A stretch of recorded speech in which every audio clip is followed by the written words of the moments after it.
যুবকেরা, হে আমার বন্ধুরা, শুনে রেখে দিন বাবা, জেনে রেখে দেন হে মুসলমান, মাতৃগর্ভে সন্তানের কি অবস্থা, কতদিন গেলে সন্তানের কি পজিশন তৈরি হয়, এই সবের উপর তিনি গবেষণা করেছেন।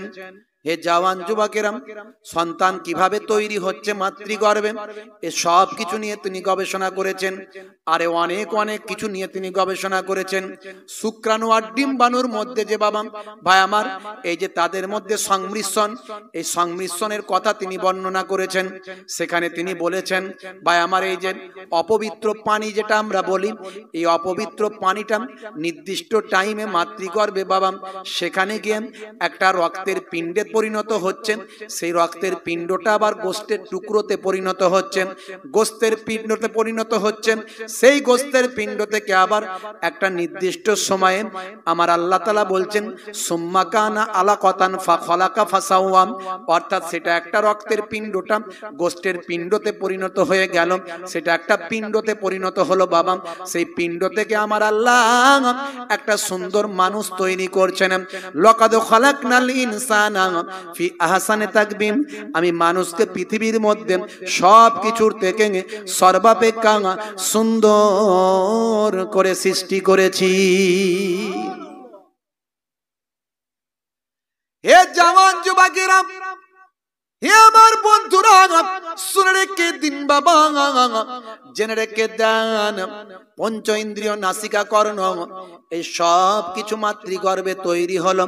এই মাতৃগর্ভে সব কিছু তৈরি হওয়ার পর পঞ্চ ইন্দ্রিয়র মধ্যে কোন ইন্দ্রিয়টা সবচেয়ে আগে কাজ করে, আমার আল্লাহ কোরআন মাজিদে জানিয়ে দেন সামিউন, অর্থাৎ পঞ্চ ইন্দ্রিয়র মধ্যে সবচেয়ে আগে আমি আল্লাহ মাতৃগর্ভে বাচ্চার কানটা আমি খুলে দিই। সবচেয়ে আগে পঞ্চ ইন্দ্রিয়র মধ্যে মাতৃগর্ভে কানটা বাচ্চার খুলে দেওয়া হয়।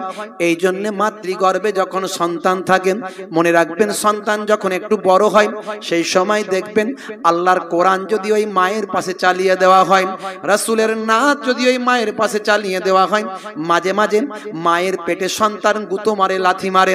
ভাই আমার, আল্লাহর কোরআন যখন চলে অর্থাৎ ওই মাতৃগর্ভে তার কানটা খুলে গেছে, আমার আল্লাহ কুদরতি ক্ষমতায় তার কানেতে আল্লাহর কোরআনের শব্দটা পৌঁছে দেন। হে তরুণ যুবকেরা, হে আমার বন্ধুরা, শুনে রেখে দিন বাবা, জেনে রেখে দেন মিস্টার কিতমোর মাতৃগর্ভের ভাই আমার সন্তানের ডেভেলপমেন্টের উপর কথা বলেছেন। ভাই আমার হিউম্যান বডির ডেভেলপমেন্টের উপর কথা বলেছেন, যেগুলো তিনি দীর্ঘদিন ধরে গবেষণা করে তিনি তার বই পুস্তকে লব্ধ করেছেন, লিপিবদ্ধ করেছেন।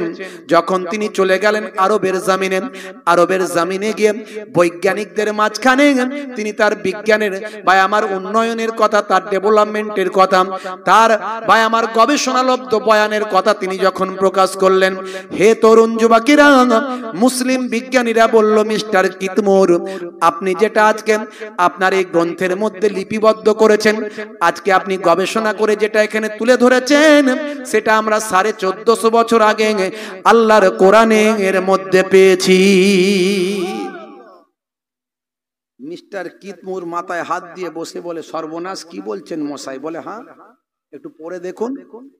কোরআন মাজিদ পড়লেন, দেখছেন কোরআনে মায়ের গর্ভে সন্তান কিভাবে তৈরি হয়, সন্তানের কোন অঙ্গ প্রথম কাজ করে, সন্তান কিভাবে কত বছর কতদিন গেলে কোন পজিশনে থাকে, সব কিছু আল্লাহ সেখানে ভাই আমার মাতৃগর্ভে সন্তানের সম্পর্কে লিপিবদ্ধ করেছেন, মানুষের হিউম্যান বডি সম্পর্কে লিপিবদ্ধ করেছেন। মিস্টার কিতমোর কোরআন মাজিদ পড়ে দেখলেন, সর্বনাশ, কোরআন মাজিদ তো একটা বিজ্ঞানের কিতাব। 1450 বছর আগে যে সময় কোনো প্যাথোলজি ছিল না, যে সময় কোনো গবেষণাগার ছিল না, যে সময় কোনো ভাই আমার কি বলবো কোনো ল্যাব ছিল না, ল্যাবরেটরি ছিল না, সেই সময় আল্লাহর কোরআনে যা লিপিবদ্ধ হয়েছে, মিস্টার কিতমোর অবাক হয়ে গিয়ে বললেন, পড়িয়ে দাও, পড়িয়ে দাও মহাবাণী মহাকালেমা। ইসলামের কালেমা পড়ে মিস্টার কিতমোর ঈমান কবুল করে নিলেন। ইসলামের সৌন্দর্যটা তুলে ধরুন। ইসলাম, ISLAM, Islam, I for I, S for should, L for love, A for world, M for mankind. I should love all mankind, অর্থাৎ আমার উচিত সারা বিশ্বের মানুষকে ভালোবাসা। যিনি সারা বিশ্বের মানুষকে ভালোবাসতে পারলেন তিনি প্রফেট মুহাম্মদুর রাসূলুল্লাহ সাল্লাল্লাহু আলাইহি সাল্লামের একটা আদর্শকে অনুসরণ করলেন। আর একটা ছোট্ট উদাহরণ দেব, সব বাস্তব উদাহরণ, আমি বই পুস্তক থেকে কিছু বলছি না, একেবারে বাস্তব তথ্যগুলো দিচ্ছি, একটু মিলিয়ে নেবেন। হে জওয়ান যুবকেরা, হে আমার মুরব্বিয়ানেরা, এই গত বছর ঈদের নামাজের দিনের কথা বলি। জায়গার নাম হলো অস্ট্রেলিয়ার কুইন্সল্যান্ড। এই অস্ট্রেলিয়ার কুইন্সল্যান্ড রাজ্যে বাবা ভাই আমার দোস্ত, আমার একটা মসজিদের ঘটনা সারা বিশ্বে ভাইরাল হয়েছে, খবরটা ছড়িয়েছে। এই মসজিদটার পাশে একটা বাবা ভাই আমার বৃদ্ধাশ্রম ছিল। এই বৃদ্ধাশ্রমে অন্য কমিউনিটির মানুষরা সেখানে থাকতেন। বিদেশের বৃদ্ধাশ্রমগুলোর অবস্থাটা অন্যরকম হয়, কারণ সেখানকার মানুষদের সন্তান সন্ততি কম হয়, তারা হায়ার এডুকেটেড লাভ করেন, তারা পড়াশোনা করে চাকরি বাকরি ব্যবসার জন্য বিদেশে চলে যান। পিতামাতা একাকী হয়ে যায়, তাদের বয়স হয়ে যায়, তারাও শিক্ষিত মানুষ, কিভাবে সময়টা কাটাবেন তাই তারা বৃদ্ধাশ্রমে গিয়ে বন্ধু বান্ধবী পান। সেই বৃদ্ধাশ্রম তো সাধারণ ছোটখাটো বৃদ্ধাশ্রম নয়, বিশাল বিশাল এলাকা জুড়ে বৃদ্ধাশ্রম। সেখানে বাগান, সুইমিং পুল, ভালো ভালো থাকার জায়গা, ভালো সেবার জায়গা সেখানে পায়।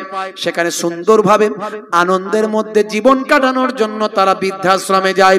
হে তরুণ যুবকেরা, হে আমার বন্ধুরা, শুনে রেখে দিন বাবা, জেনে রেখে দিন বাবা, আমার ইসলাম বলেছে না, তোমার যত কষ্টই হোক না কেন, হে দুনিয়ার পিতামাতার সন্তানেরা, তোমরা তোমাদের পিতামাতার সঙ্গে কখনো খারাপ আচরণ তোমরা করো না। পিতামাতা যতই বৃদ্ধাশ্রমে যাক, কিন্তু যখন নাতি নাতনি নিয়ে নিজের ভাঙা ঘরে থাকবে, তার তখন ওই কোটি টাকার বৃদ্ধাশ্রমের থেকে ভাঙা ঘরটা তার কাছে ভালো লাগবে। কথা ঠিক না ভুল বলেন? এই জন্য আল্লাহর কোরআন কি বলেছে? আল্লাহর কোরআন বলছে, হে দুনিয়ার মানুষ, তোমরা তোমাদের পিতামাতার জন্য আমার কাছে দোয়া চাও। এই বলে, কি বলে দোয়া চাইবে? আমরা নামাজে দোয়া চাই, রব্বির হামহুমা কামা রব্বায়ানি সগীরা। এ আল্লাহ, হুমা এটা তাসনিয়া, দ্বিবচন, ওই তাদের দুজনের উপর রহম করুন, কামা যেমন, এক্সাম্পল যেমন তারা ছোটবেলায় আমাদের উপর রহম করেছিলেন। এ আল্লাহ, আমার পিতা মাতার উপর রহম করুন যেমন তারা ছোটবেলায় আমাদের উপর রহম করেছিলেন। আল্লাহ শিখিয়ে দিয়েছেন। আমার আল্লাহ বলছেন, হে দুনিয়ার মানুষ, পিতামাতার সঙ্গে খারাপ ব্যবহার করবে না। আমি আল্লাহ বলছি, পিতামাতার সঙ্গে ভালো ব্যবহার করো। অওয়াসাইনাল ইনসানা বিওয়ালিদাইহি ইহসানা। আমি পিতামাতার প্রতি ইহসান করা, সৎ ব্যবহার করা, দুনিয়ার সমস্ত সন্তান সন্ততির উপর আমি আল্লাহ অর্ডার জারি করে দিয়েছি। তাহলে আমার আপনার বাপ ভাঙা ঘর হলেও ঘরে আপ্যায়ন করতে হবে, বাম্মাকে সেবা করতে হবে, বাম্মায়ের দেখাশোনা করতে হবে। কোটি টাকার সম্পদ বৃদ্ধাশ্রমে তাদের পাঠানো চলবে না, কারণ তারা যতই বৃদ্ধাশ্রমে যাক মনে শান্তি পাবে না। কারণ বৃদ্ধাশ্রমে সব ফেসিলিটি আছে, কিন্তু শান্তি নামক ফেসিলিটিটা সেখানে পাবে না, কারণ সেখানে তার নাতি নাতনিকে ওই বুড়ো বুড়ি অর্থাৎ দাদা দাদি নানা নানি তারা কিন্তু পায় না সব সময়। তাই আপনার ভাঙা ঘরে দাদা দাদি নানা নানি ভাই আমার যেই হোক না কেন, তারা কিন্তু আনন্দে থাকতে পারে যদি আপনি সেই ভালোবাসা জামাই মেয়ে বা ছেলে বৌমা যদি সেই বৃদ্ধ বৃদ্ধার উপর দেখিয়ে থাকেন। এটা ইসলামের নিদর্শন, ইসলামে নির্দেশ দিয়েছে। কিন্তু আজকে হয়ে গেছে উল্টো। আজকে আমার এই মুসলিম সমাজেও ঘুণ ধরে গেছে। আমরা ইসলাম থেকে দূরে সরে যাচ্ছি, কোরআনের নির্দেশ ভুলে যাচ্ছি, রাসূলের হাদিস ভুলে যাচ্ছি। আমরা রাসূলের হাদিস ভুলে গেছি। রাসূল বলছেন ইযহাব ফাআকরিমহা ফাইন্নাল জান্নাতা তাহতা রিজলাইহা, যাও তোমার মায়ের সম্মান করো, কারণ তোমার মায়ের পায়ের তলায় তোমার জান্নাত। অথচ সেই মাকে আজকে আমরা গালাগালি করি, সেই মাকে আমরা আজকে তুচ্ছ তাচ্ছিল্য করি। সেই মাকে অসুস্থ হলে আমরা ডাক্তার দেখানোর জায়গায় আমরা তাকে বলি, মা এইরকম বুড়ো বয়সে একটু রোগ টোগ হবে, মা মানিয়ে নিয়ে চলো, শরীর খারাপ তো আর কি করব, কত টাকা খরচা করব, আর ডাক্তার দেখাতে পারি না। মায়ের হৃদয়টা ভেঙে যায়, কষ্ট হয়। বুড়ো বাপ ঘরে বসে থাকে, কোনোদিন একটু ভালো খাবার এনে দেয় না। শালা বাবু এসেছে, মিষ্টির দোকান থেকে হাইব্রিড রসগোল্লা নিয়ে এসে খাওয়াচ্ছে, 2 in 1। বড় স্প্রাইটের বোতল নিয়ে এসে দিচ্ছে। হাজি বিরিয়ানি থেকে লেগ পিসওয়ালা চিকেন নিয়ে বিরিয়ানি নিয়ে এসে খাওয়াচ্ছে। শালা বাবু খাও, অনেকদিন পর এসেছো, একদিনও মনে হলো না আমার বুড়ো বাপটা আছে, কি খেতে চায় আব্বা, তুমি একবার জিজ্ঞাসা করে আব্বা তুমি কি খাবে, একবারও বললো না। শালা যখন আসে বৌমা তখন হাসে, ভাই এসেছে ভাই, আনন্দে আত্মহারা হয়ে যায়। তুই বড় রোগা হয়েছিস তাই আমি তোকে গুজে গুজে খাওয়াই, হাওয়া করে আর খাইয়ে থাকে। বুড়ো শ্বশুরটা পাশে বসে আছে, একটা 2 in 1 রসগোল্লা গেল না। হাই রে হাই, আল্লাহ বলবে এই বেটা কবরে আয়, আমার ফারিস্তা ডান্ডা নিয়ে রেডি হয়ে আছে, ঠান্ডা করবে। তাই রাগ করবেন না বাপ, বোঝার চেষ্টা করা যাক। কথাগুলো একটু ভাই আমার খারাপ লাগতে পারে, আমি ওই আং বাং তাং তো কথা বলতে পারি না। এখন সব বক্তারা বেরিয়েছে, উদ্ভট উদ্ভট কথা, কোনো মেলে না, বাস্তবে মেলে না। সাধারণ শ্রোতারা যা শুনছে তারাও বলছি কোথা থেকে কি কথা বলছে রে বাবু। এই জন্য আমাদের বক্তব্যটা ঠিক রাখতে হবে। ইসলামকে সামনে নিয়ে ব্যবসা করবেন না, পয়সা লাগবে, সবকিছুই পয়সা ছাড়া হয় না। বিনা পয়সায় দিন দুনিয়ার কোনো শান্তি হবে না। হবে এই বিনা পয়সায় দিন দুনিয়ার শান্তি কোনো কিছুই হবে? একদল বেরিয়েছে বলছে বিনা পয়সায় দিন দুনিয়ার শান্তি, দিনেও শান্তি হবে না, দুনিয়াতেও শান্তি হবে না। দিনদারি করতে গেলেও পয়সা লাগবে। পাঞ্জাবিটা কিনবেন, হালাল পয়সা চাই। ছেলের বিয়ের 15 টাকায় পাঞ্জাবি কিনে নামাজ পড়লে নামাজ কাজ হবে? যারা বলেন কাজ হবে। খুব নামাজ পড়ছেন, টুপি সুবি সাহেব সেজে বসে আছেন, ঘরে ছেলে বউ সুদের টাকার কারবার করে, লটারির টিকিট কাটতে যায়, ভাই আমার হারাম খাদ্য খায়, আপনার নামাজ কাজ হবে? আপনার ইবাদত কাজ হবে? আপনি কবার নিষেধ করেছেন? অত সহজ নয়, আল্লাহ আপনাকে ছাড়বে না গার্জেন হিসাবে। বন্ধুরা আমার, তরুণ যুবকেরা আমার, মুরব্বিয়ানেরা আমার, হে তরুণ যুবকেরা, হে আমার বন্ধুরা, ঈদের দিন কুইন্সল্যান্ড রাজ্য, দেশটার নাম হলো অস্ট্রেলিয়া। একেবারে বাস্তব তথ্যটা বলে দিই, মানুষ বাস্তববাদী। হে জওয়ান যুবকেরা, হে আমার মুরব্বিয়ানেরা, শুনে রেখে দিন বাবা, জেনে রেখে দিন বাবা, ওই বৃদ্ধাশ্রমে একজন বৃদ্ধ থাকতেন। ওই বৃদ্ধর নাম হলো মিস্টার ব্রেইল। এই মিস্টার ব্রেইল হঠাৎ করে তিনি ঈদের দিন বুঝতে পারেননি, মুসলমানদের ঈদের দিনে যেখানে ঈদের নামাজ পড়া হয় সেই জায়গাতে একটু সাজানো হয়, সেই জায়গাটা একটু হই হুল্লোড় আনন্দের পরিবেশ তৈরি হয়। মুসলমান ঈদের দিনে একটু নতুন জামা কাপড় পরে ভালো মন্দ খাবারের ব্যবস্থা করে। ভাই ঈদের দিনে একসঙ্গে নামাজটা পড়ে কোলাকুলি করে, ছোটদের সঙ্গে বড়দের ভাব বিনিময় তৈরি হয়।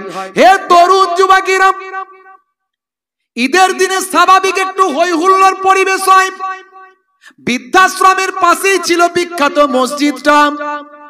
ভাইরা আমার, অস্ট্রেলিয়ার বুকে বুঝতে পারছেন তাদের নামাজটা ময়দান আমাদের মতো নাই, খোলা জায়গা নাই, শহর এলাকা। অনেক শহর এলাকায় নামাজ, ঈদের নামাজ মসজিদে পড়া হয়। হে তরুণ যুবকেরা, হে আমার মুরব্বিয়ানেরা, এই হই হুল্লোড় পরিবেশ, এমন সময় বৃদ্ধাশ্রম থেকে মিস্টার ব্রেইল তিনি ক্ষিপ্ত হলেন। তিনি চিন্তা করলেন, মুসলমানদের মসজিদে এত কিসের আওয়াজ, হই হুল্লোড় পরিবেশ, এই হই হুল্লোড় পরিবেশ ভাই আমার পছন্দ তার নয়। তিনি যাতে শান্ত করা যায়, হই হুল্লোড় পরিবেশ বন্ধ করা যায়, তাই তিনি বৃদ্ধাশ্রম থেকে বেরিয়ে মসজিদের সামনে এলেন। এই বৃদ্ধাশ্রম থেকে মসজিদের সামনে যখন এসে পৌঁছালেন, সেই সময় দেখেন মসজিদের ইমাম সাহেব ঈদের নামাজ শুরু করেছেন। আল্লাহ বলছেন, বান্দারে, হে দুনিয়ার মানুষ শুনে রেখে দাও, ওয়া আকিমুস সালাত ওয়া আতুজ যাকাত ওয়া আরকাউ মা'আর রাকিন। তোমরা নামাজটা আদায় করো, সালাতটা আদায় করো, সালাতটা কায়েম করো, আর যাকাতটা প্রদান করো, আর রুকুকারীদের সঙ্গে রুকুটা করো, অর্থাৎ জামাতে নামাজটা আদা করে না। কার অর্ডার? নামাজ কার অর্ডার? জোরে বলেন কার? নামাজ আল্লাহর অর্ডার। কোরআনে একবার অর্ডার দেননি, 82 বার অর্ডার দিয়েছেন। কতবার? 82 বার। আল্লাহ বলছেন, হে মুয়াজ্জিন বলে দাও, হে মুয়াজ্জিন বলে দাও, আমি মানুষকে বেকার তৈরি করিনি। মা খলাকতুল জিন্না ওয়াল ইনসা ইল্লা লিয়াবুদুন। আমি জিন জাতি এবং মনুষ্য জাতিকে কেবলমাত্র আমার ইবাদতের জন্য সৃষ্টি করেছি, তারা যেন আমার ইবাদত করে। আর রাসূল বলে দিয়েছেন, আফজালুল ইবাদাতে ইবাদাতুস সালাত, শ্রেষ্ঠ ইবাদত হলো নামাজ। তাই নামাজ পড়তে হবে, নামাজ ছেড়ে দিয়ে কেউ জান্নাতে যেতে পারবে না। তো সেই নামাজের কথা আল্লাহ বারবার কোরআনে বলেছেন। এক জায়গায় আবার বললেন, ইন্না সলাতা তানহা আনিল ফাহশাই ওয়াল মুনকার, নিশ্চয় নামাজ তোমাকে অশ্লীলতা ও অন্যায় থেকে দূরে সরিয়ে দেবে। তাই আল্লাহ বলছেন, হে মুয়াজ্জিন, মানুষকে নামাজের দিকে ডাকো। মুয়াজ্জিন ডাকছে, কিভাবে ডাকছে? হাইয়া আলাস সালাহ,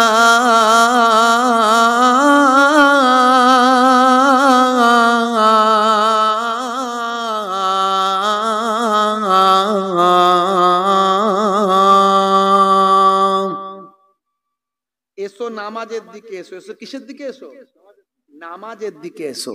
আল্লাহ বলছেন, হে মুয়াজ্জিন, আবার বলে দাও, যদি নামাজের দিকে আসে কি তার ফায়দা হবে সেটাও ঘোষণা করে দাও। কার কথা? আল্লাহর কথা। জানিয়ে দাও কি হবে। হাইয়া আলাল ফালাহ,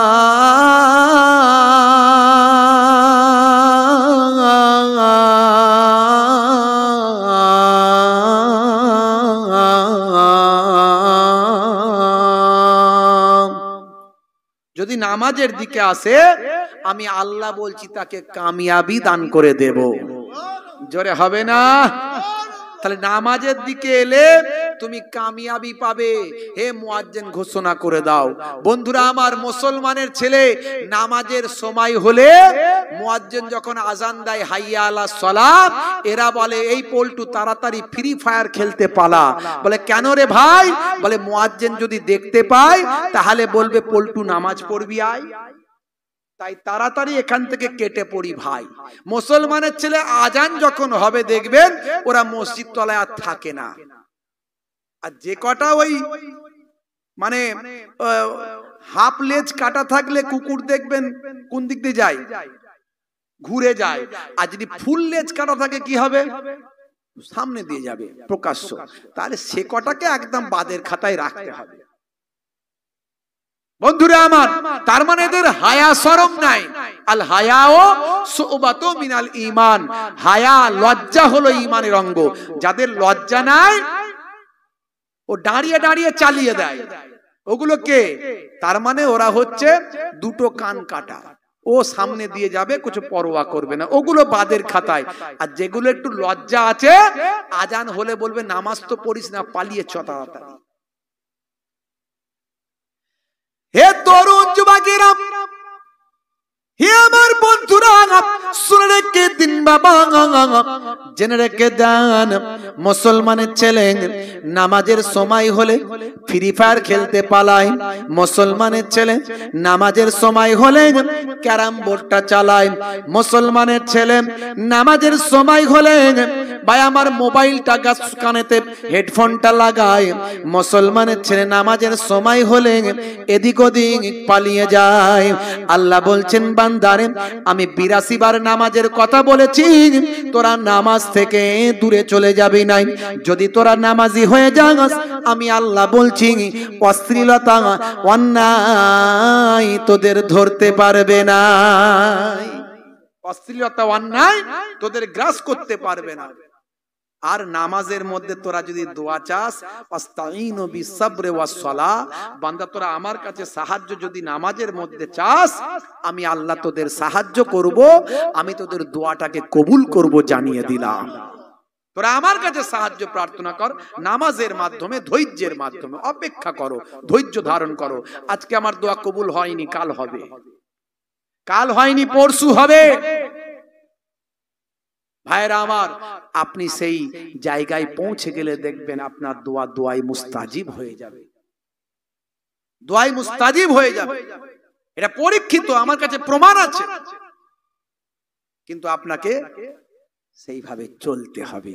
সবচেয়ে আগে দুটো জিনিস কন্ট্রোল করতে হবে, একটা মুখ, একটা পেট। এই দুটো জিনিসকে আগে কন্ট্রোল করতে হবে, তারপরে আপনাকে কন্ট্রোল করতে হবে আস্তে আস্তে চোখ, হাত, পা, শরীরের অঙ্গ প্রত্যঙ্গ সব কন্ট্রোল করতে হবে। কিন্তু এই সব কিছুর আগে দুটো আগে, একটা হলো মুখ, একটা হলো পেট। একটা হলো মুখ থেকে কথাটাকে কন্ট্রোল করবেন, আর পেটটাকে, খাবারটাকে কন্ট্রোল করবেন। এই দুটোকে কন্ট্রোল করে তারপর চোখের কন্ট্রোল, হাতের কন্ট্রোল, পায়ের কন্ট্রোল, শরীরের কন্ট্রোল সবভাবে যদি করতে পারেন, দেখবেন আগেকারের যুগে যখন ইনারা পড়াশোনা করেছেন, তখন পরীক্ষায় ফার্স্ট হওয়া মানে 100-র মধ্যে 95, 98, 99 পেয়ে ফার্স্ট। আর এখন আমার আপনার স্কুলগুলোতে দেখবেন পরীক্ষায় ফার্স্ট যারা হচ্ছে, ভাই আমার 60 পেয়ে, 50 পেয়ে, 40 পেয়ে ফার্স্ট। আপনি বলবেন না হুজুর, আমার স্কুলে কিন্তু 95, 98 পেয়েই ফার্স্ট হয়, কিন্তু কোয়ালিটির বিচারে তারা কিন্তু 40-50-এ নেমে গেছে। যখন ওই কোয়ালিটির ছেলেটাকে আপনি আলামিন মিশনে ভর্তি করতে যাবেন, তখন বুঝতে পারবেন আপনার ছেলেটা যে এখানে 95 পাচ্ছিল, সেখানে গিয়ে 35 পেয়েছে। আমার বাচ্চাটাকে আমি আলামিনে ভর্তি করেছি, তো আমার মেয়েটাকে আলামিনে ভর্তি করেছি। আপনারা হয়তো বলবেন হুজুর আপনার মেয়েকে আলামিনে ভর্তি হয়েছে। হ্যাঁ, নিয়ত করেছি আল্লাহ কবুল করার মালিক। আপনার ঘরের মেয়েকে আপনি ডাক্তার করুন। আমাদের সমাজে, মুসলিম কমিউনিটির মধ্যে গাইনি নারী ডক্টরের অনেক অভাব। এই জন্য অনেক আপনার আমার ঘরের মেয়েদেরকে পুরুষ ডাক্তারের কাছে গিয়ে বেপর্দা হতে হয়। আপনার ঘরের মেয়েটা যদি পর্দার মধ্যে, হিজাবের মধ্যে, ওই কর্ণাটকের মুস্কানের মধ্যে, মুস্কান সারা কর্ণাটক রাজ্যের মধ্যে ফার্স্ট হয়েছে, মনে আছে? নারায়ে তাকবীর, আল্লাহু আকবার দিয়েছিল। মেয়েটাকে দেখেছিলেন তো?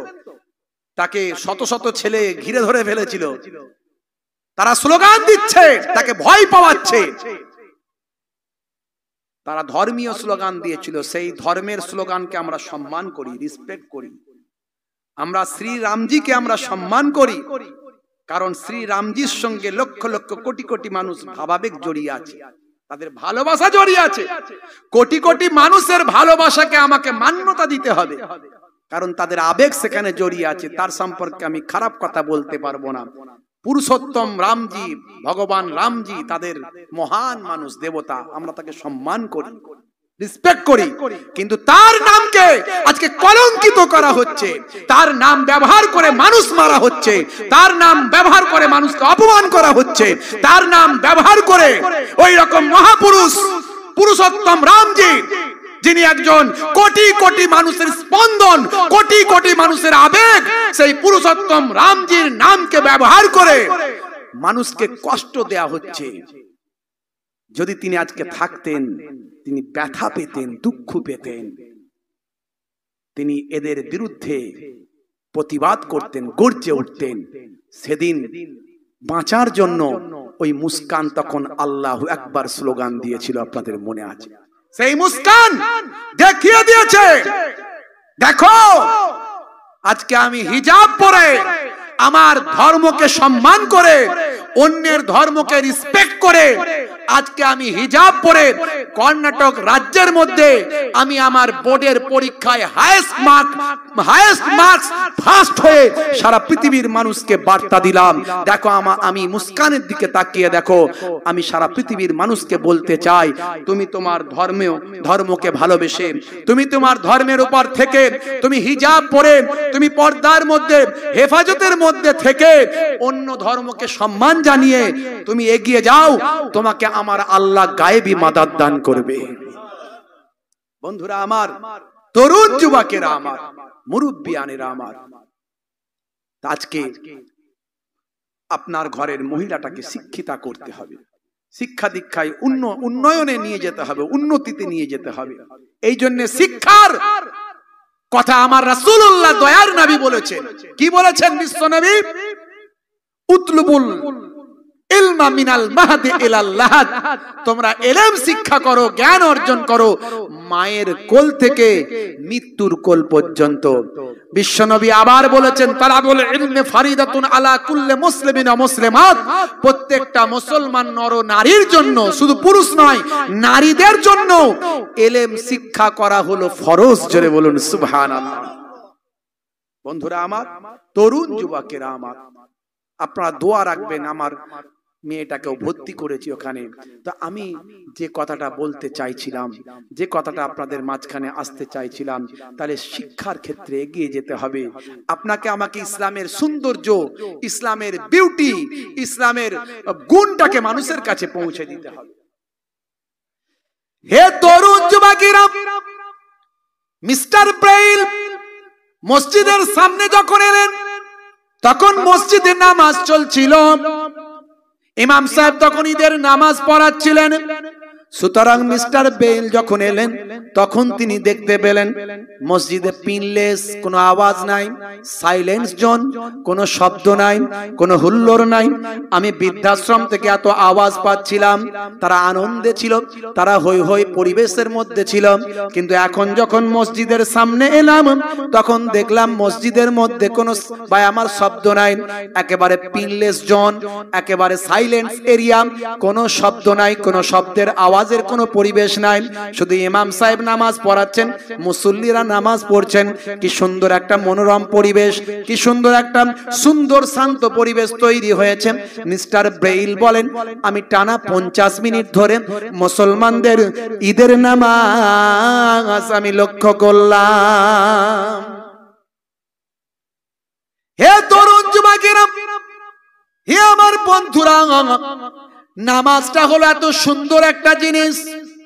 বড় বড় ওয়াথার পণ্ডিতেরা নামাজ অধ্যয়ন করেছে, বড় বড় মনীষীরা নামাজ নিয়ে গবেষণা করেছে। ভালো করে ইতিহাস পড়ে দেখুন, বিভিন্ন ধর্মের বিভিন্ন সম্প্রদায়ের মানুষ তারা নামাজ নিয়ে গবেষণা করেছেন। শ্রীরামকৃষ্ণ পরমহংসজি বা আমার তার গ্রন্থের মধ্যে পাওয়া যায়, তার জীবনীর মধ্যে পাওয়া যায়। শ্রীরামকৃষ্ণ পরমহংসদেব মহাদেব বা আমার রামকৃষ্ণ পরমহংসদেব বা আমার গুরুজি, তিনি কোটি কোটি মানুষের হার্ট স্পন্দন, ধর্মীয় ধর্মগুরু। হে জওয়ান যুবকেরা, তিনি দীর্ঘদিন ধরে নামাজ নিয়ে অধ্যয়ন করেছিলেন। তিনি নামাজের মধ্যে কি আছে দেখার চেষ্টা করেছিলেন। হে জওয়ান যুবকেরা বা আমার বন্ধুরা আমার, জাতীয়তাবাদের জনক যাকে বলা হয়, রাজা ভাই আমার রাজা রামমোহনজি খানাকুলের মানুষ। তিনি একজন মহান ব্যক্তিত্ব ছিলেন, রাজা মশাই ছিলেন, বহু সম্পদের মালিক ছিলেন, যার প্রচেষ্টায় সতীদাহ প্রথা বন্ধ হয়েছিল। সেই রাজা রামমোহনজির যদি ইতিহাস আপনি জানেন বা আমার, দেখবেন তিনি কিন্তু একেশ্বরবাদীতে বিশ্বাসী ছিলেন। একজন ঈশ্বর আছেন, ঈশ্বর যে একজন, অর্থাৎ স্রষ্টা যে একজন, সৃষ্টিকর্তা যে একজন, তিনি সেটা বিশ্বাস করতেন। সেই রাজা রামমোহনজি তিনি এত সুন্দর কোরআন মাজিদ পড়তেন, কোরআন মাজিদ ব্যাখ্যা করতেন, এক্সপ্লেন করতেন, কোরআন মাজিদের তাফসীর করতেন, কোরআন মাজিদ শুদ্ধভাবে পড়তেন। সেই জামানায়, সেই সময়ে ব্রিটিশ সরকার তাকে মৌলবী উপাধি দিয়েছিল। হে তরুণ যুবকেরা, হে আমার মুরব্বিয়ানেরা, মাদার টেরেসা যাকে সারা পৃথিবীর মা বলা হয়, তার সেবা পৃথিবীর মানুষের হৃদয়ে প্রবেশ করেছেন। সারা পৃথিবীর মানুষের হৃদয়ে তিনি সমাদৃতা হয়েছেন। বাবা, সেই মাদার টেরেসা যখন মারা গেলেন, মাদার টেরেসার কাছ থেকেও আল্লাহর কোরআন মাজিদ পাওয়া যায়। হে তরুণ যুবকেরা, হে আমার মুরব্বিয়ানেরা, শুনে রেখে দিন বাবা, জেনে রেখে দিন বাবা, ইসলামের সৌন্দর্যটা কোথায়, ইসলামের ব্রাইটনেস, উজ্জ্বলতা কোথায়। আজকে আপনি দেখে দেখেছেন বাবা। ভাই আমার দোস্ত আমার, দিল্লির পার্লামেন্টে বাবা, ভাই আমার বিধানসভার পার্লামেন্টে দিল্লির মুখ্যমন্ত্রীর নাম হলো মিস্টার কেজরিওয়াল। ভাই আমার অরবিন্দ কেজরিওয়াল জি, তিনি তার পার্লামেন্টের বুকে ভাই আমার সমস্ত ভাই আমার মন্ত্রী পরিষদ সমস্ত পার্লামেন্টের মেম্বারদের কাছে বলেছেন আমাদের দেশ পরিচালনা করতে হবে হযরতে ওমর ফারুক যেভাবে দেশ পরিচালনা করতেন সেই আদর্শ আমাদের ধারণ করতে হবে। হে জওয়ান যুবকেরা, রাশিয়ার বিখ্যাত গভর্নর, রাশিয়ার বিখ্যাত নেতা নাম হলো ভ্লাদিমির পুতিন। মিস্টার পুতিন তিনি বলেছেন আমি দীর্ঘদিন ধরে মুসলমানদের সঙ্গে ওঠা বসা করছি। মুসলিমরা একটা শৃঙ্খলাবদ্ধ সমাজ, মুসলিমরা একটা উন্নয়নশীল সমাজ, মুসলিমরা দেশকে ভালোবাসে, মুসলিমরা হলো ঈমানদার, মুসলিমরা হলো এক নীতিতে বিশ্বাসী। মুসলিমদের সঙ্গে আমার আচার আচরণ করে, তাদের সঙ্গে ওঠা বসা করে আমার অনেক জ্ঞান লাভ হয়েছে। তাদের প্রতি আমার সহানুভূতি এবং ভালোবাসা অনেক অনেক বেড়ে গিয়েছে। বলিউডের বিখ্যাত ফিল্ম স্টার নাম হলো মিস্টার নানা পাটেকার, যিনি বলেছিলেন এক বাচ্চার আদমি কো হিজরা বানা দেতা হ্যায়। কথাটা শুনতে কেমন জানি না, কিন্তু কথাটার মানে খুব ভালো। একটা মশা আদমিকে হিজড়ে বানিয়ে দেয়। কথাটা কিন্তু অতি বাস্তব কথা। শুনতে কেমন লাগে জানি না, বললে অনেকে আবার হাসে যে হুজুর আবার এইসব ডায়লগ কবে থেকে শুরু করলো, কিন্তু কথাটার মধ্যে একেবারে বাস্তবতা আছে এবং মানেটা খুব ভালো। তিনি বলতে চেয়েছেন এই কথার মধ্যে দিয়ে যে একটা মশা মানুষকে হিজড়ে বানিয়ে দেয়। আজকে আমরা যারা হিজড়ে, যারা ভাই আমার তৃতীয় লিঙ্গের মানুষ, তাদের আমরা সম্মান করি, তারা তো আল্লাহরই সৃষ্টি, কথা ঠিক না ভুল? কিন্তু লোকে গোদা বাংলায় হিজড়া বলে, তাই এখানে ব্যবহার হয়েছে বলে আমি বলছি, তাদের সম্মান রেখে রেসপেক্ট রেখে আমি বলছি। একটা মশা যখন আপনার শরীরে কাটছে কামড়াচ্ছে তখন আপনি হাততালি মারছেন, অর্থাৎ একটা মশা আপনাকে হিজড়ের জায়গায় নিয়ে যাচ্ছে। তাহলে আপনি তৃতীয় লিঙ্গের মানুষে পরিণত হচ্ছেন, করছে একটা মশা। সেই মানুষটা আজকে পয়সা হয়েছে, পয়সার অহংকার দেখাচ্ছেন, ক্ষমতা হয়েছে, লোকবল হয়েছে, জনবল হয়েছে, ক্ষমতার অহংকার, লোকবল জনবলের অহংকার। তিনি বলতে চাইছেন হে মানুষ, তোমার এত কিসের অহংকার? একটা মশা তো তোমাকে হিজড়ে বানিয়ে দেয়, তো তোমার অহংকারটা কিসে? এক মচ্ছর আদমি কো হিজড়া বানা দেতা है। আল্লাহর কোরআন খুলে দেখুন, ইন্নাল্লাহা লা ইউহিব্বুল মুতাকাব্বিরিন। আমার আল্লাহ বলছেন তাকাব্বার ও অহংকারীকে আমার আল্লাহ পছন্দ করেন না। তাহলে 1450 বছর আগে আল্লাহর কোরআনের কথার সঙ্গে আজকে নানা পাটেকারের কথা মিলে যায়। ইসলামের সৌন্দর্য, ইসলামের ব্রাইটনেস, উজ্জ্বলতা। মহারাষ্ট্রে খরা হয়েছে, কৃষকেরা আত্মহত্যা করছে। মিস্টার নানা পাটেকার লোক হিসাবে man a good man, he is good man in Bollywood film star. Man হিসাবে একজন ভালো মানুষ। তিনি মানুষের সুখে দুঃখে বিপদ আপদে তার যথাসাধ্য চেষ্টা করে থাকেন। তো মানুষগুলো সব আত্মহত্যা করছে, তিনি সেখানে তার ব্ল্যাঙ্ক চেক গুলো নিয়ে চলে গেলেন, অ্যামাউন্ট লিখে হাতে হাতে দিচ্ছেন।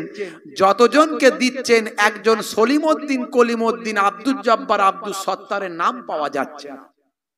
তিনি মুখ ফসকে জিজ্ঞাসা করলেন, আচ্ছা ভাই, এই মুসলমানদের মধ্যে কি খরা হয়নি না তারা আত্মহত্যা করেনি, ব্যাপারটা কি? বলে হুজুর, মুসলমানদের মধ্যে খরা হয়েছে, সেটা এ পাড়ায় নয় ওই পাড়ায়।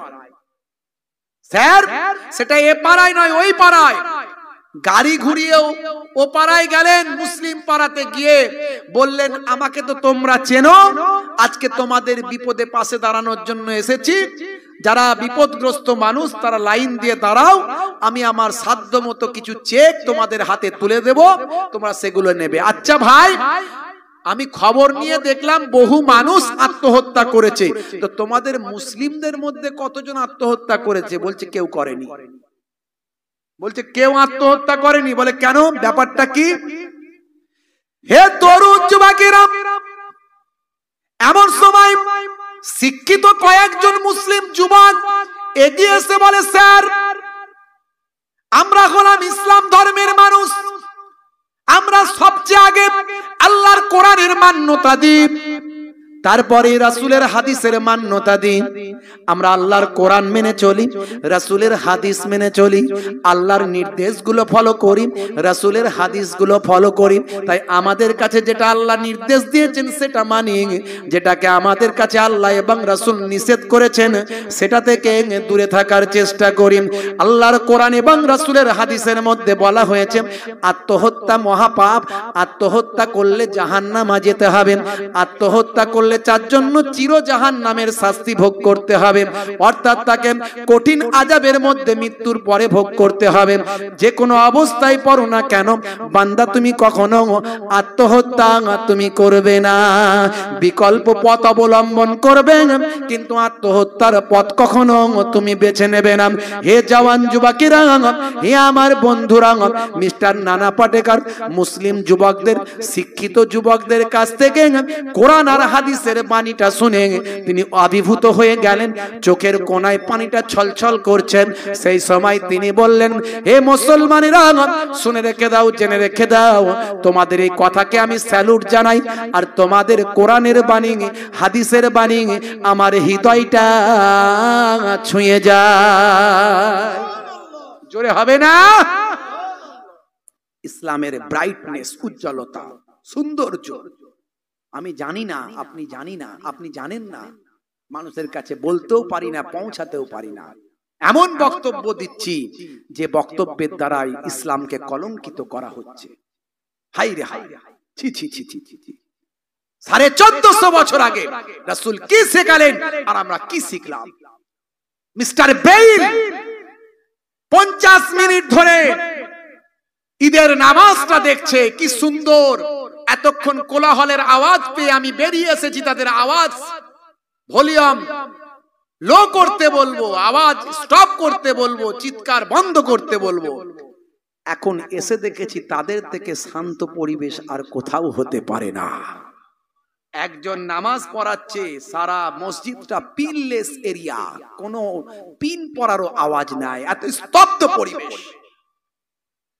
50 মিনিট ধরে মুসলমানদের নামাজ দেখলেন মিস্টার বেইল। নামাজের পরে, ঈদের নামাজের পরে আমরা কোলাকুলি করি, মুআনেকা করি, একে অপরকে বুকে জড়িয়ে আপ্যায়ন, আলিঙ্গন, একে অপরের সুখ দুঃখ ভালোবাসাকে ভাগ করে নিই, একে অপরের মনোমালিন্য দুঃখ যন্ত্রণাকে ভুলিয়ে দিই। এই বুকে বুকে মেলা, ছোটদের প্রতি স্নেহ, বড়দের সম্মান, একে অপরকে খাইয়ে দেওয়া, মিষ্টি বিতরণ করা, এই সুন্দর পরিবেশ দেখে মিস্টার বেইল ইমাম সাহেবের কাছে গুটি গুটি পায়ে গিয়ে বললেন, ইমাম সাহেব আমার দুই একটি কথা আপনার সঙ্গে ছিল। হে তরুণ যুবকেরা, হে আমার বন্ধুরা, হে আমার মুরব্বিয়ানেরা, শুনে রেখে দিন বাবা, জেনে রেখে দিন বাবা। হে মুসলমান একটুখানি লক্ষ্য করুন।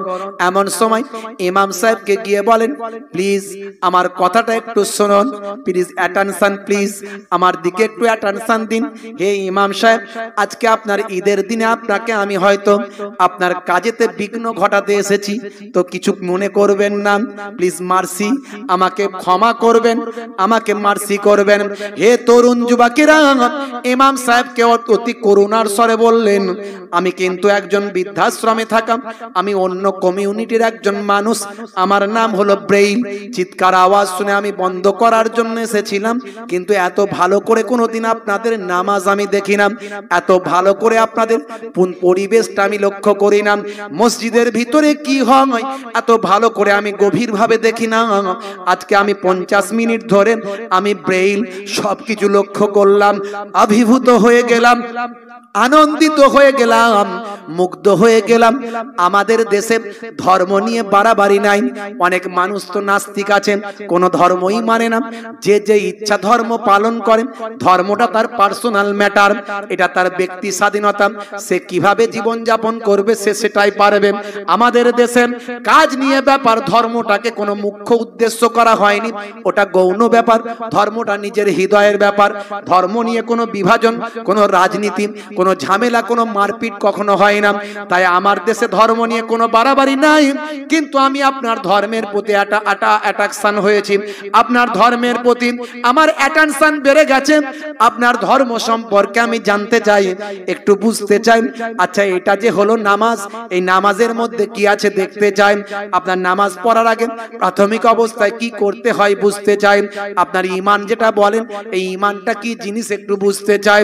হে তরুণ যুবকেরা, হে আমার বন্ধুরা, ইমাম সাহেবের বক্তব্য কিছুক্ষণ শোনার পরে মিস্টার ব্রেইলের চোখ দিয়ে ঝরঝর করে পানি ঝরে যায়। অবশেষে নিজের আনমনে, নিজের অগোচরে তিনি যেন নিজের হৃদয় থেকে বের হয়ে আসে। পড়িয়ে দিন সেই মহানবীর কালেমা শরীফ পড়ে মিস্টার ব্রেইল তৎক্ষণাৎ ঈমান গ্রহণ করে নেয়। ইসলামের সৌন্দর্য আজকে আমরা মানুষের কাছে পৌঁছাতে পারি না, আজকে আমরা ইসলামকে বোঝার চেষ্টা করি না। আমরা আজকে ইসলামের দোহাই দিয়ে ইসলামকে ক্ষতি করছি, ইসলামের দোহাই দিয়ে সিলসিলার নাম করে, মাযহাবের নাম করে, দলের নাম করে এ ফুরফুরা শরীফের মানুষ, ও তবলিগ, ও দেওবন্দি, ও বেরলেবি, ও আহলে হাদিস, ও লামাযহাবি। ভাই তোমার কাবা, ওই কাবাই তো তোমার কাবা? বলে হ্যাঁ, আমার কাবা এক। আমার আল্লাহ তোমার আল্লাহ কি অন্য কেউ? বলে না, আমার আল্লাহ এ আল্লাহ এক। আমার নবী তোমার নবী কি মুহাম্মাদুর রাসূলুল্লাহ? হ্যাঁ, আমার নবী মুহাম্মাদুর রাসূলুল্লাহ, সেটাও এক। দ্বন্দ্বটা কিসের? হাতটা এখানে বাঁধবে না এখানে, এই নিয়ে তো। মক্কা শরীফ, মদিনা শরীফে যাও, গিয়ে দেখবে নামাজ পড়ছে অনেকে হাতি বাঁধেনি, হাত ছেড়ে দিয়েছে। তাহলে দ্বন্দ্ব কোথায় গেল? হাতি তো বাঁধেনি সে। আমিনটা হাত তুলে এখানে তুলবে কি তুলবে না তো, এই নিয়ে দ্বন্দ্ব। জোরে আমিন বলবে না আস্তে আমিন বলবে। ইদানিং আবার শুরু হয়েছে না, কিয়াম করা হারাম না হালাল, জায়েজ না না জায়েজ, এই বক্তারা শুরু করেছে, দেখছেন না? যেখানে বলা দরকার ছিল বক্তাদের, তোমাদের সন্তানগুলোকে আইএস, আইপিএস, ডব্লিউবিসিএস করো, তোমাদের সন্তানগুলোকে এমটেক, বিটেক টেকনোলজি নিয়ে হায়ার এডুকেটেড তৈরি করো।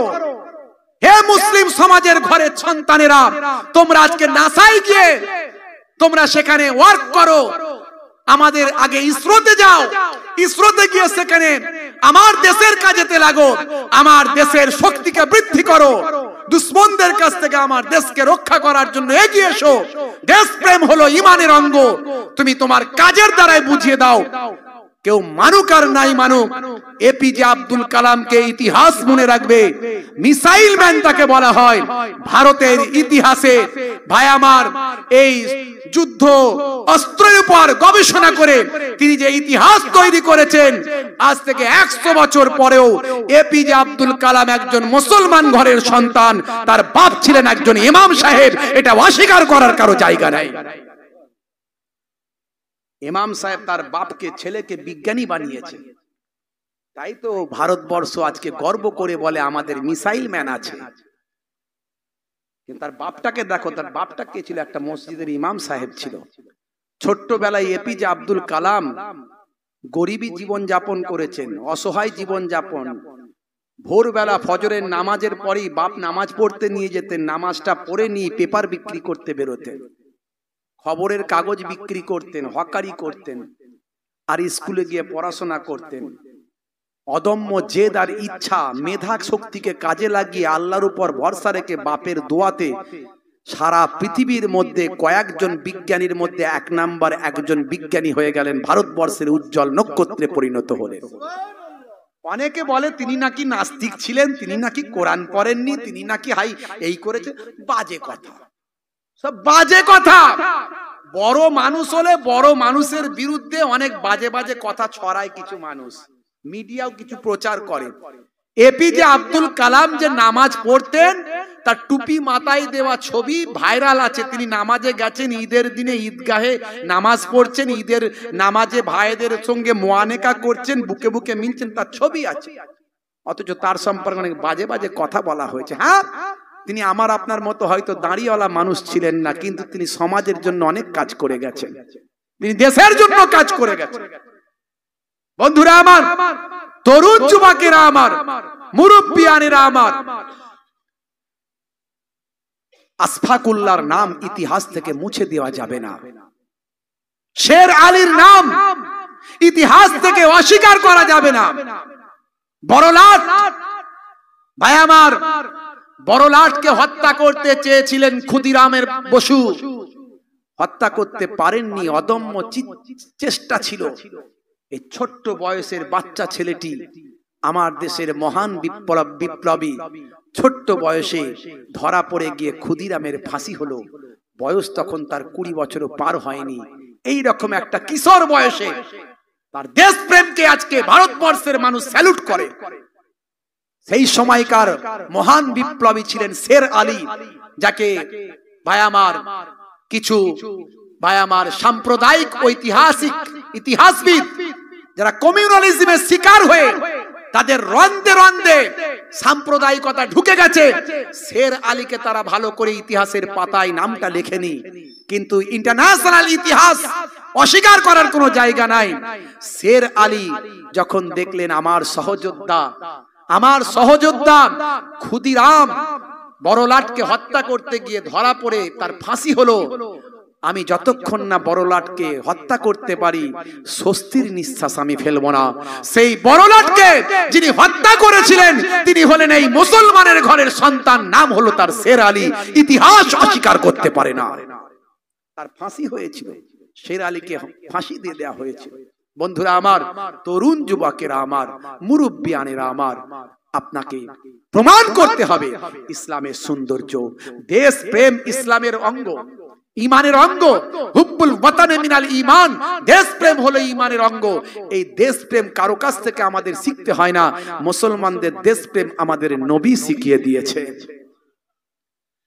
হে তরুণ যুবকেরা, হে আমার বন্ধুরা, শুনে রেখে দিন বাবা, জেনে রেখে দেন, আজকে কিয়াম নিয়ে ঝামেলা করেন, আজকে মুসলমানে অশান্তি করে ভাই আমার, নামাজ নিয়ে, দাড়ি নিয়ে, টুপি নিয়ে, ভাই আমার জুব্বা নিয়ে নিজেদের মধ্যে ঝামেলা করে। হে তরুণ যুবকেরা, হে আমার বন্ধুরা, এই দলবাজির মধ্যে পড়বেন না। আমার মুজাদ্দিদুজ্জামান দাদা হুজুর পীর কেবলার ভালোবাসার মানুষ, আপনারা সব ফুরফুরা শরীফকে ভালোবাসেন বাবা। আজ থেকে 100 বছর আগে এই ফুরফুরার জমিন থেকে সারা বাংলা, আসাম, বাংলাদেশের মানুষকে তিনি হেদায়েতের আলো দিয়েছিলেন। এ কথা আজকে ভাই আমার বিভিন্ন দলের মানুষ তারা স্বীকার করতে বাধ্য হয়। এই বাংলার মানুষ দাঁড়ি পেয়েছে ফুরফুরার পীরের ওসিলায়, এ বাংলার মানুষ নামাজ পেয়েছে ফুরফুরার পীরের ওসিলায়, এ বাংলার মানুষ কোরআন পেয়েছে ফুরফুরার পীরের ওসিলায়, এ বাংলার মানুষ মাদ্রাসা, মসজিদ, মক্তব পেয়েছে, জলসা, জুলুস, ওয়াজ নাসিহাতের মাহফিল পেয়েছে ফুরফুরার পীর হযরতে আবু বকর সিদ্দিক রাহমাতুল্লাহ আলাইহি। আপনাদের দাদা হুজুর আমার পন্নানা জান হুজুর আল্লাহর ওলি বান্দার ওসিলায়, এটা অস্বীকার করার কোনো জায়গা নাই। সেই মুজাদ্দিদুজ্জামান কি বললেন বাবা? ব্যাখ্যার ক্ষেত্রে অনেকে ব্যাখ্যাই বাবা ব্যাখ্যা নিজের মতো করে করেছে। আমার আল্লাহ যা বলেছেন, রাসূল যা বলেছেন, যেগুলো পরিষ্কার ভাবে সুন্দর ভাবে আমাদের কাছে বুঝতে পারিনি আমরা, সেগুলো নিয়ে কিছু ব্যাখ্যা কিছু ওলামারা করেছেন, যে যে অ্যাঙ্গেল থেকে করেছেন তার মতো করেছেন। সেগুলো নিয়ে কিছু কেমন আমাদের মধ্যে আমলগত পার্থক্য থাকতে পারে। তার মানে এটা কিন্তু বিতর্ক, ঝামেলা, অশান্তির ব্যাপার নয়। যে যেটা আমলগত ভাবে নিয়েছে তিনি সেটা নেবেন। আমি যেটা নিয়েছি, আমাকে যারা ভালোবাসো তোমরা নাও। কত সুন্দর কথা! এরপরে কোনো সমস্যা, কোনো ঝগড়াই থাকতে পারে না। আমার মুজাদ্দিদুজ জামান বললেন, বাবা কিয়াম হলো মুস্তাহাব, মুস্তাহসান, জায়েজ, করলে সওয়াব, না করলে গোনা নাই। আচ্ছা, করলে যখন সওয়াব আছে আমরা তাই করি, তো যে করে না তাকে জোর করে তুলবে না, আর যে করে বাবা এটাও বলেছেন তাকে জোর করে বসিয়ে দিও না। কত সুন্দর কথা। এরপরে কোনো ঝগড়া ঝামেলায় থাকতে পারে না। আমরা ঘাড় মাসা করি, অজুর পরে ঘাড় মাসা করি না, অজুর সময় এই ঘাড় মাসা করা ফরজও নয়, ওয়াজিবও নয়, এটা হলো মুস্তাহাব, করলে সওয়াব, না করলে গোনা নাই। তা আমরা করি কি করি না? যদি কোনো কিছুতে সওয়াব পাওয়া যায় আমরা সেটা করি। আল্লাহর কোরআন বলে দিচ্ছে, কি বলছে? ইয়া আইয়ুহাল্লাযীনা আমানু সাল্লু আলাইহি ওয়া সাল্লিমু তাসলিমা। আল্লাহ নিজে বলছেন, ইন্নাল্লাহা ওয়া মালাইকাতাহু ইউসাল্লুনা আলান নবী, নিশ্চয় আল্লাহ তাআলা এবং তার মালাইকা ফেরেশতারা ইউসাল্লুনা আলান নবী, তারা রাসূলের উপর দরুদ পেশ করে। রাসূলের উপর কি করে? আল্লাহও দরুদ পড়েন, মালাইকা ফেরেশতারাও দরুদ পড়েন আমার রাসূলের উপর। জোরে বলুন সুবহানাল্লাহ। কি রাসূলের মর্যাদা চিন্তা করুন, আমার রাসূলের কি সম্মান। আল্লাহ আবার বলছেন কোরআনে, বাবা কোরআনের একটা অক্ষরকে অস্বীকার করলে ঈমান চলে যাবে। আল্লাহ বলছেন, ইন্নাল্লাহা ওয়া মালাইকাতাহু ইউসাল্লুনা আলান নবী ইয়া আইয়ুহাল্লাযীনা আমানু, হে বিশ্বাসী বান্দারা, ঈমানদারেরা, সাল্লু আলাইহি ওয়া সাল্লিমু তাসলিমা, তোমরা দরুদ পড়ো, তার উপর দরুদ পড়ো, ওয়াসাল্লিমু, এবং সালাম দাও। দরুদও পড়ো, সালামও দাও। সালামটা কেমন ভাবে দেবে? আল্লাহ বলছেন কেমন ভাবে দেবে সালামটা? তাসলিমা, অর্থাৎ সম্মানের সঙ্গে, আদবের সঙ্গে সালামটা দাও। আমার আপনার পীর মোর্শেদ বললেন, আল্লাহ তো সালাম দিতে বলেছো, তো আমরা সালামটা যদি বসে দিই সেটাও হবে, সালাম বসে দেওয়া যাবে, সালামটা যদি শুয়ে দিই তাও দেওয়া যাবে, কিন্তু সম্মানের সঙ্গে আল্লাহ বলেছেন, তাসলিমা বলেছেন। তা আমি তাসলিমের সঙ্গে যদি সালামটা দিই তাহলে আমাদের দাঁড়িয়ে দেওয়াটা উচিত। জোরে হবে না? তাহলে ব্যাখ্যাটা এখানে করেছে। কেউ বলছেন না, আমরা রাসূলকে সালাম দিই, দাঁড়িয়ে দেওয়ার কি দরকার আছে? বসে দিলেও তো হবে, শুয়ে দিলেও তো হবে, আমরা তো দিই, দাঁড়ানোর দরকার নাই। তাহলে গন্ডগোলটা কোথা? দাঁড়ানো নিয়ে না দাঁড়ানো নিয়ে। তা আমার দাদা হুজুর পীর কেবলা বললেন, তুমি তোমার মতো ব্যাখ্যা করেছো, আমি আমার মতো করেছি। দাদা হুজুর কেবলা নিজস্ব ব্যাখ্যা তো নয়, ইমামে আজম আবু হানিফার ব্যাখ্যা। হানাফি মাযহাবের মানুষ। ইমামে আজম আবু হানিফা কে বাবা? 80 হিজরিতে যার জন্ম, 80 হিজরি। এই হিজরি সন কবে শুরু হয়েছে?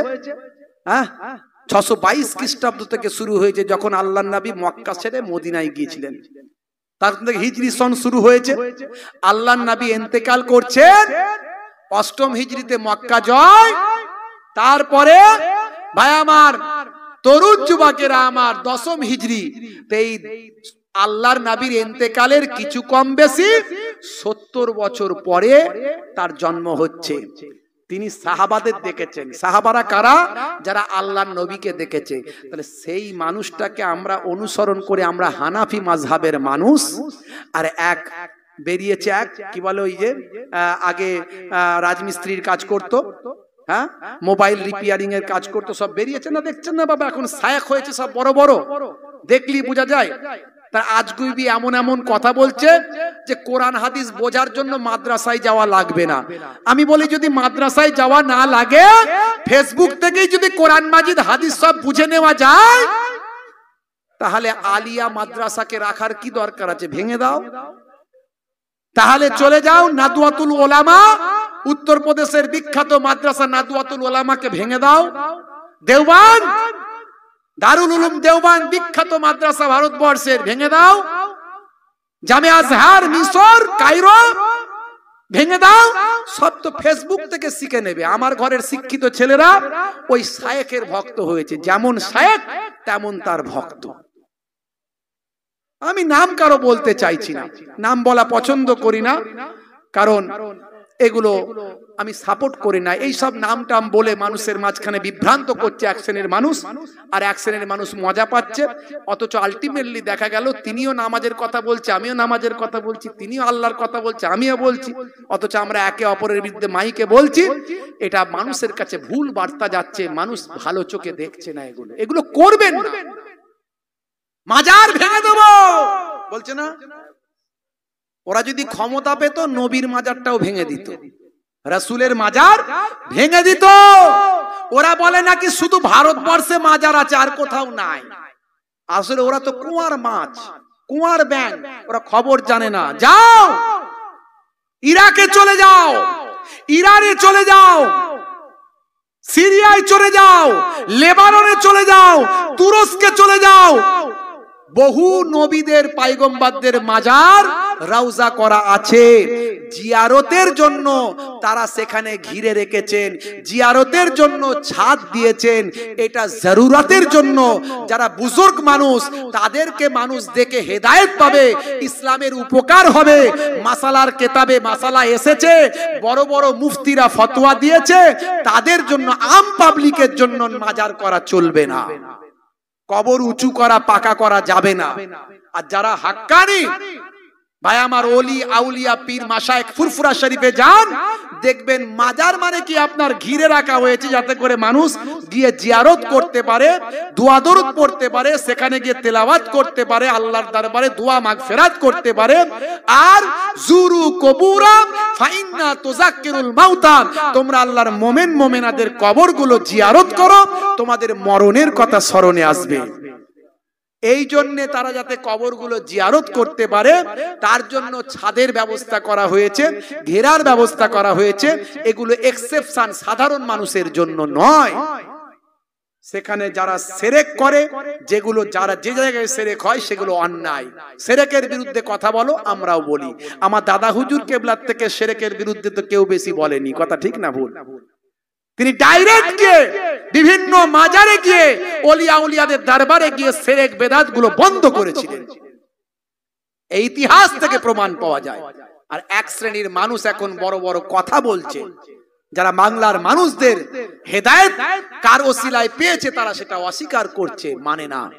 কোনটা তাবিজ আর কোনটা তামিমা মানুষকে ভুল বুঝিয়ে দিচ্ছে, ভুল বুঝিয়ে দিচ্ছে। তামিমা হারাম, তাবিজ জায়েজ।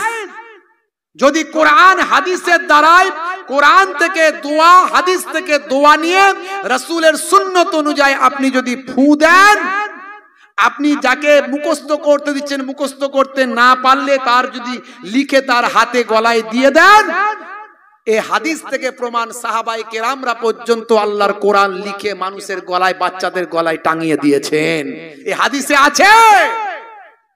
আর তামিমা কোনগুলো? কোরআন ছাড়া, সূরা আয়াত ছাড়া, আল্লাহর কোরআনের দোয়া ছাড়া দুনিয়ার অনেকে আংটি দিয়ে বলে রোগ ভালো হবে, অনেকে গাছের ডাল বেঁধে নেয়, অনেকে সুতো বেঁধে নেয়, অনেকে ধুলো নেয়, অনেকে কোনো ভাই আমার মাজারে গিয়ে ফুল দিয়ে, ফুল চড়িয়ে দেয়, দিয়ে বলে ভাই আমার এই পুকুরে ফুল দিচ্ছি, আমার ছেলে যেন জন্ম হয়। এইগুলো হলো তামিমা, এইগুলো হলো ভ্রান্ত, এগুলো হলো হারাম। আমার দাদা হুজুর পীর কেবলা অনেক এ ব্যাপারে ওয়াজ করেছেন, জিহাদ করেছেন, লড়াই করেছেন।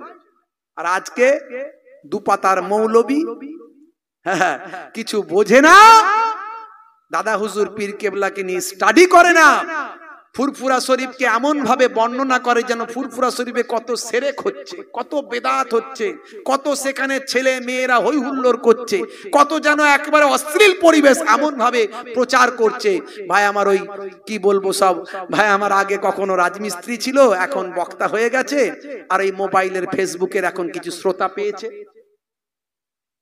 বুঝতে পারছি, কোরআন হাদিসের ব্যাখ্যাগুলো বুঝতে হবে, কোরআন হাদিসের ব্যাখ্যাগুলো বুঝতে হবে। বন্ধুরা আমার, তরুণ যুবকেরা আমার, অস্বীকার করার কোনো জায়গা নাই। আপনি পীর ওলিদের অস্বীকার করতে পারেন না, পারেন না। বাংলাদেশে ভাই আমার শাহজালাল রহমাতুল্লাহ আলাইহির অবদানকে বাংলাদেশের মানুষ অস্বীকার করতে পারে না। শাহজালাল রহমাতুল্লাহ আলাইহি যদি বাংলাদেশের জমিনে না আসতেন, বাংলাদেশের মানুষ কলেমা পেত না, দিন পেত না, ইসলাম পেত না। আজও বাংলাদেশের বড় বড় বিখ্যাত বিখ্যাত জামে আজহার পাস বড় বড় আলেমরা পর্যন্ত ভাই আমার অকুণ্ঠ চিত্রে, ভাই আমার নিরঙ্কুশ চিত্রে তারা প্রমাণ করতে বাধ্য, তারা স্বীকার করতে বাধ্য যে শাহজালালের অবদান আমরা অস্বীকার করতে পারবো না। যেখানে পৃথ্বীরাজ বাদশার কথা হিন্দুস্তানের জমিনে, যেখানে জয়পালের কথা সেখানেই উঠে এসেছে খাজা গরিব নওয়াজ মাইনুদ্দিন চিশতির কথা। যেখানে আকবর বাদশার দ্বীনে ইলাহির কথা সেইখানেই উঠে এসেছে হযরতে আহমদ সরহিন্দি মুজাদ্দিদ আলফে সানির কথা। বলছে পীরেদের মানি না, মুর্শিদদের মানি না, ওলিদের মানি না। বলছে না বাবাজি, অস্বীকার করার কোনো জায়গা নাই। বাবাজি আমার, তরুণ যুবকেরা আমার, তাই আমি আপনাদের কাছে বলবো, ইসলামের সৌন্দর্য, ইসলামের ব্রাইটনেস, ইসলামের উজ্জ্বলতাকে মানুষের কাছে পৌঁছে দিন। হে তরুণ যুবকেরা, খুবই সংক্ষেপে ছোট্ট করে বলে দিই,